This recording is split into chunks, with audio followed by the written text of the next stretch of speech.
Austatud kaitseliitlased, hea Rapla rinnarahvas, Eesti sõbrad ning eelkõige armsad Eesti inimesed. Meie maa ei ole alati täiuslik, aga ta on meie oma. Nii ütlesid mulle hiljuti kõrged külalised Ukrainast, kirjeldades oma väljakutseid ja võitlust iseseisvuse eest. Kuid täpselt nõnda saab öelda ka meie enda kohta. Meie Eesti on meie oma. Igapäevaelu keskel ei mõtleme sellele alati. Mõnikord tundub riik ka kauge, valitsused, presidendid, ametkonnad. Aga kus mujal kui võidupühal on sobilik meelde tuletada, et Eesti ei ole kunagi rohkemat ega vähemat kui meie oma.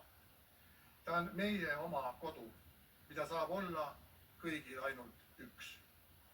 Kodu, kus inimesed on omad ja kus kõik on oma käe järgi.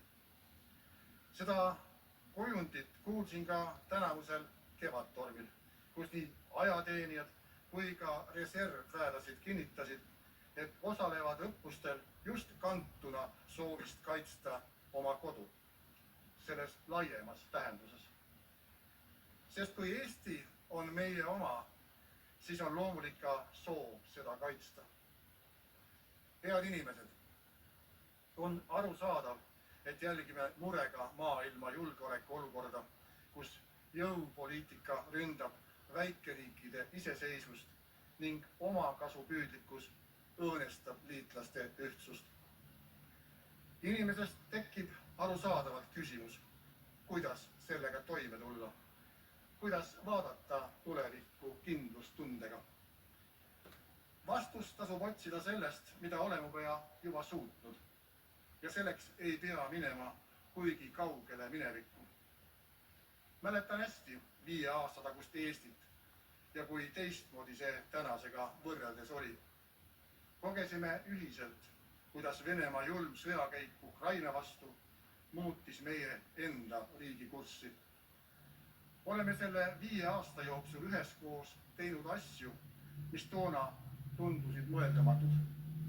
Oleme muutnud Eesti riigikaitse hüppeliselt tugevamaks ja vastupidavamaks. Erakondade üksmeelel suurendasime kaitsekulutusi 2%-lt 5%. See ei olnud lihtne otsus, kuid see oli vajalik otsus. Sel toel oleme hankinud vajalikku relvastust ja laskemoona ning loonud uusi sõjalisi võimeid.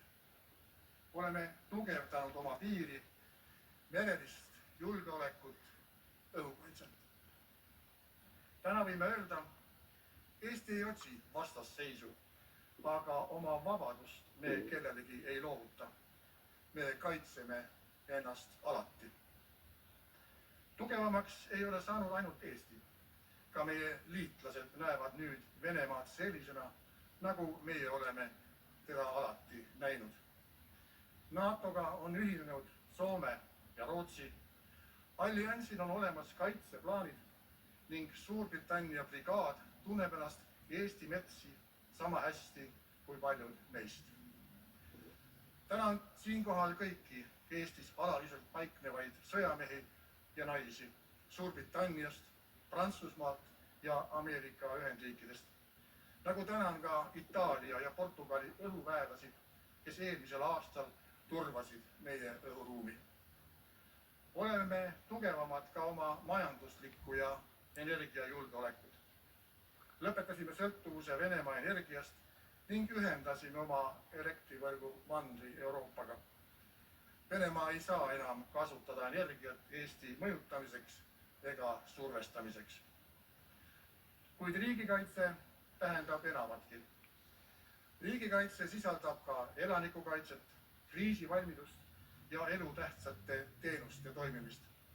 Selle nimel on oma jõud ühendanud Kaitsevägi, päästjad, politsei, kohalikud omavalitsused, ettevõtted ja kogukonnad. Ning mida rohkem me riigikaitsest räägime, seda tugevamaks muutub meie valmisolek. Ka tuline vaidlus on vabas riigis tugevuse värk.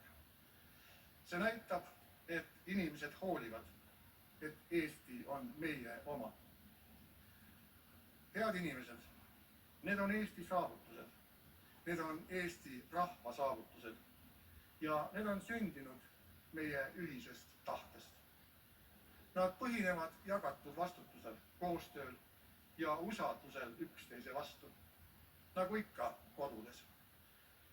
See usaldus ja koostöö on meie suurim tugevus ja julgeoleku garantii, sest sellist tugevust meie vastasel ei ole. Hoidkem seda, sest aeg ei oota. Meie ees seisavad alati uued katsumused. Palju tööd on veel teha mehitamata süsteemide ja nende tõrje arendamisel, sealhulgas koos ukrainlastega. Ning lisaks tavapärastele ohtudele üllatavad vastased meid alati uute ja ootamatutega. Vajadus valmis olla ei kao. Vajadus julgeteks otsusteks ei kao. Kuid viimased aastad on meile meenutanud, milleks me oleme võimelised. Need on kinnitanud, et ka meie tulevik on meie oma. Kallis rahvas, tänasel pidupäeval on paslik rõhutada, et riigikaitse keskmes on inimene. Sestap tänagem kõiki neid, kes vormi kandes seisavad Eesti vabaduse ja turvalisuse eest. Kaitseväelasi, kaitseliitlasi, politseinikke, piirivalvureid ja päästjaid. Neid, kes on võtnud enda kanda otsese riigi kaitsevastutuse. Kuid täname ka neid, kes seisavad Eesti eest ilma vormita. Neid, kes õpetavad meie lapsi, loovad ettevõtteid, arendavad teadust ja tehnoloogiat, hoiavad töös elutähtsaid teenuseid ning kes aitavad kriisi ajal oma inimesi. Sest kodu ei kaitse ainult see, kes seisab väravas. Kodu kaitsevad ka need, kes hoiavad seda soojas. Eesti tugevus sünnib siis, kui kõik näevad oma osa riigikaitses. Kui valmisoleks kaitsta käib käsikäes valmisolekuga toetada. Ning kui iga inimene tunneb, et Eesti on tema oma. Head Eesti inimesed, riigipeana soovin teile viimast korda head võidupüha ja rõõmsat jaaniõhtut. Hoidkem ja kaitskem oma peret, oma lähedasi ning oma kodu, nii kitsas kui laias tähenduses. Eesti on meie oma ja jäägu ta alati vabaks.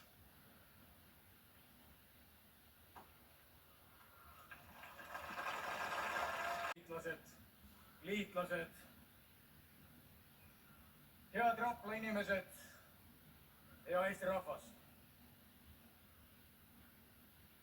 Me saame täna siin vabas Raplas ja vabas Eestis seista tänu sellele, et vabadussõda on meile kõige olulisem võit. Võit, millest andsid märkimisväärse panuse koolipoisid. Eesti rahvaväes võitlesid kogenematud, kuid võitlustahet täis vabatahtlikud koolinoored kõrval, külg külje kõrval esimeses maailmasõjas karastunud meestega. Kas keegi seadis siis kahtluse alla, et vabadussõtta läinud noorte tulevik sõltub kellestki teisest? Kas keegi neist koolipoistest küsis endal, millist Eesti tulevikku nad tulevastele põlvkondale olid loomas? Tõenäoliselt ei jäänud neil aega küsimusteks, aga kuna nad võitsid meile vabaduse, peaks meid kõnetama palju rohkem kui nimed marmortahvlil.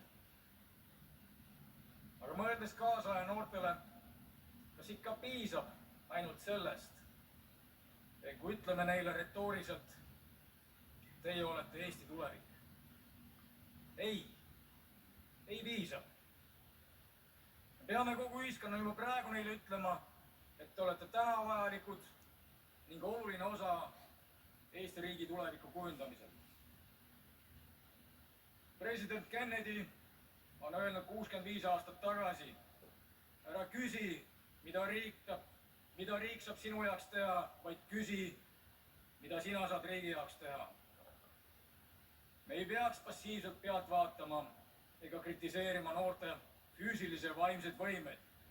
Me peaks küsima, mida meie saame noorte toetamiseks ja innustamiseks ära teha. Kaitseliit annab noortele, meie oma noortele, vabaduse, loovuse ja vastutuse. Vabaduse panustada Eesti paremaks tegemisse. Loovuse leida uusi viise selle tegemiseks ja vastutuse arusaamaks, et nende panus on oluline.